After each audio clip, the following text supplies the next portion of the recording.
ಸಂವಿಧಾನಕ್ಕೆ ಅಪಚಾರ ಮಾಡಿದ್ದಾರೆ. ಅದರ ವಿರುದ್ಧ ಇವತ್ತು ಪ್ರತಿಭಟನೆ. ಜನಾರ್ದನ್ ರೆಡ್ಡಿ ಅವರ ಮೇಲೆ, ಶಶಿಕಲಾ ಜೊಲ್ಲೆ ಅವರ ಮೇಲೆ, ನಿರಾಣಿ ಅವರ ಮೇಲೆ, ಕುಮಾರಸ್ವಾಮಿ ಅವರ ಮೇಲೆ ಲೋಕಾಯುಕ್ತ ಈಗಾಗಲೇ ತನಿಖೆ ಎಲ್ಲ ಮುಗಿದಿದೆ. ತನಿಖೆ ಆಗದೇ ಇದ್ದರೂ ಕೂಡ ಅವರ ಮೇಲೆ ಅನುಮತಿ ಕೊಡ್ತಾರೆ. ಇದು ಪಕ್ಷಪಾತದ ಧೋರಣೆ ಅಂತೇಳಿ ನಾವು ರಾಜ್ಯಪಾಲರ ಗಮನವನ್ನು ಸೆಳೆದಿದ್ದೀವಿ, ಇನ್ನೊಮ್ಮೆ ಸೆಳೀತೀವಿ.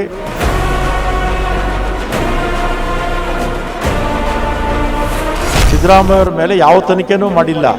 SIT ಆಗಲಿ, ಲೋಕಾಯುಕ್ತ ಆಗಲಿ ಅಥವಾ ನಮ್ಮ ಪೊಲೀಸ್ ಆಗಲಿ, ಇದುವರೆಗೂ ಕೂಡ ತನಿಖೆನೇ ಆಗಿಲ್ಲ. ಆದರೆ ಅವ್ರಿಗೆ ಅನುಮತಿ ಕೊಡ್ತಾರೆ. ಇದು ಪಕ್ಷಪಾತ, ಇದು ಅಷ್ಟೇ. BJP ಅವರಿಗೆ, ವಿಪಕ್ಷದವ್ರಿಗೆ ಅವ್ರಿಗೇನು ಕಾನೂನು ಗೊತ್ತಿಲ್ಲ, ಕಟ್ಲೆನೂ ಗೊತ್ತಿಲ್ಲ. ರಾಜ್ಯಪಾಲರು ಮತ್ತು ಸಭಾಪತಿಗಳು, ವಿಧಾನಸಭಾ ಸದಸ್ಯರು, ವಿಧಾನಸಭಾ ಅಧ್ಯಕ್ಷರು ಅಥವಾ ಲೋಕಸಭಾ ಅಧ್ಯಕ್ಷರು ಯಾರಾಗ್ತಾರೆ ಅವರು ಪಕ್ಷಾತೀತವಾಗಿರಬೇಕು. ಎಲ್ಲ ಪಕ್ಷದವ್ರನ್ನ ಸರಿಸಮನಾಗಿ ಕಾಣಬೇಕು.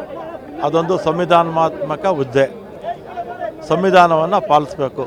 ಅವ್ರಿಗೆ ಸಂವಿಧಾನನೇ ಅವ್ರಿಗೆ ಭಗವದ್ಗೀತೆ ಇದ್ದಂಗೆ.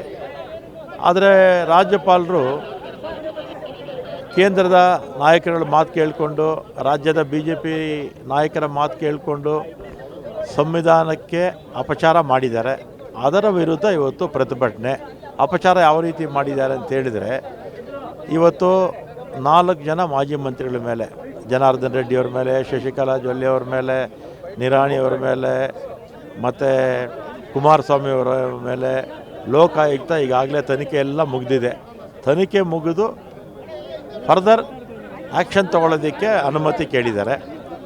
ಅದು ಅವ್ರ ಮೇಲೆ ಅನುಮತಿ ಕೊಟ್ಟಿಲ್ಲ. ಕೆಲವು 2 ವರ್ಷದಿಂದ ಇದೆ, ಕೆಲವು 4-5 ತಿಂಗಳಿಂದ ಇದೆ.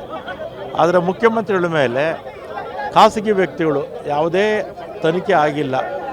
ತನಿಖೆ ಆಗದೇ ಇದ್ದರೂ ಕೂಡ ಅವರ ಮೇಲೆ ಅನುಮತಿ ಕೊಡ್ತಾರೆ. ಇದು ಪಕ್ಷಪಾತದ ಧೋರಣೆ ಅಂತೇಳಿ ನಾವು ರಾಜ್ಯಪಾಲರ ಗಮನವನ್ನು ಸೆಳೆದಿದ್ದೀವಿ, ಇನ್ನೊಮ್ಮೆ ಸೆಳೀತೀವಿ. ಇದ್ರ ಮುಖಾಂತರ ರಾಜ್ಯದ ಜನತೆಗೂ ಕೂಡ ರಾಜ್ಯಪಾಲರು ಮಾಡ್ತಾ ಇರ್ತಕ್ಕಂಥ ಒಂದು ಪಕ್ಷಪಾತವನ್ನು ಎತ್ತು ತೋರಿಸುವಂಥ ಕೆಲಸವನ್ನು ಇವತ್ತು ಮಾಡ್ತಾ ಇದ್ವಿ. ಸರ್, ಈಗ ಏನು ವಿಷಯವನ್ನು ಡೈವರ್ಟ್ ಮಾಡೋದಕ್ಕೆ ಮೈತ್ರಿ ಪಕ್ಷಗಳ ವಿರುದ್ಧ ಆರೋಪ ಮಾಡ್ತಾ ಇದ್ದಾರೆ ಕಾಂಗ್ರೆಸ್ ಅವರು. ಅಂದರೆ ಏನು ಕಾಂಗ್ರೆಸ್ ಸಿದ್ದರಾಮಯ್ಯನವ್ರ ವಿರುದ್ಧ ಏನು ಆರೋಪಗಳು ಕೇಳಿ ಬರ್ತಾ ಇದೆಯೋ, ಇದನ್ನು ಡೈವರ್ಟ್ ಮಾಡೋದಕ್ಕೆ ಮೈತ್ರಿ ಪಕ್ಷಗಳ ವಿರುದ್ಧ ಆರೋಪ ಮಾಡ್ತಾ ಇದ್ದಾರೆ ಅಂತ ಹೇಳ್ತಾ ಇದ್ದಾರೆ. ಇಲ್ಲ, ಇದು ಈಗಾಗಲೇ ಲೋಕಾಯುಕ್ತ ತನಿಖೆ ಆಗಿದೆ. ಈ 4 ಮಾಜಿ ಮಂತ್ರಿಗಳ ಮೇಲೆ ಲೋಕಾಯುಕ್ತ ತನಿಖೆ ಮಾಡಿ ಅವ್ರ ಮೇಲೆ ಕ್ರಮ ತಗೊಳ್ಳೋದಕ್ಕೆ, ಚಾರ್ಜ್ ಶೀಟ್ ಹಾಕೋದಕ್ಕೆ ಅನುಮತಿ ಕೇಳ್ತಾ ಇರ್ತಕ್ಕಂಥದ್ದು. ಸಿದ್ದರಾಮಯ್ಯವ್ರ ಮೇಲೆ ಯಾವ ತನಿಖೆನೂ ಮಾಡಿಲ್ಲ. SIT ಆಗಲಿ, ಲೋಕಾಯುಕ್ತ ಆಗಲಿ ಅಥವಾ ನಮ್ಮ ಪೊಲೀಸ್ ಆಗಲಿ, ಇದುವರೆಗೂ ಕೂಡ ತನಿಖೆನೇ ಆಗಿಲ್ಲ. ಆದರೆ ಅವ್ರಿಗೆ ಅನುಮತಿ ಕೊಡ್ತಾರೆ. ಇದು ಪಕ್ಷಪಾತ, ಇದು ಅಷ್ಟೇ. BJP ಅವರಿಗೆ, ವಿಪಕ್ಷದವ್ರಿಗೆ ಅವ್ರಿಗೇನು ಕಾನೂನು ಗೊತ್ತಿಲ್ಲ, ಕಟ್ಲೆನೂ ಗೊತ್ತಿಲ್ಲ. ಸುಮ್ಮನೆ ಏನೋ ನೀವು ಮಾಧ್ಯಮಗಳಲ್ಲಿ ತೋರಿಸ್ತೀರ ಅಂತ ಅವ್ರು ಮಾತಾಡ್ತಾರೆ ಅಷ್ಟೇ. ಸರ್, ಈಗ ತನಿಖೆ ಆಗ್ತಿದ್ರು ಕೂಡ ಕಾಂಗ್ರೆಸ್ನವ್ರು ಯಾಕೆ ಹೋರಾಟ ಮಾಡ್ತಾ ಇದ್ದಾರೆ? ಹಾಗಾದರೆ ಇವರು ಕುಂಬಳಕಾಯಿ ಕಳ್ಳರು ಅಂತ ಹೇಳ್ತಾ ಇದ್ದಾರೆ. ನಮ್ಮ ತನಿಖೆ ಮಾಡಲಿ. ಈಗ ತನಿಖೆ ಮಾಡೋದಕ್ಕೆ ವಿಧಿವಿಧಾನ ಇದೆಯಲ್ಲ ಅಲ್ವಾ? ವಿಧಿವಿಧಾನ ಬಿಟ್ಟು ಮಾಡ್ತಿರೋದ್ರಿಂದ ಪ್ರತಿಭಟನೆ ಮಾಡ್ತಾ ಇದ್ದೀವಿ. ಇದಿಷ್ಟು ಸಾರಿಗೆ ಸಚಿವರಾದಂತಹ ರಾಮಲಿಂಗಾರೆಡ್ಡಿ ಅವರ ಮಾತು. ಕ್ಯಾಮರಾ ಪರ್ಸನ್ ರಾಜೇಶ್ ಜೊತೆ ಕಮಲ ಶಿವಣ್ಣ, ಗ್ಯಾರಂಟಿ ನ್ಯೂಸ್, ಬೆಂಗಳೂರು.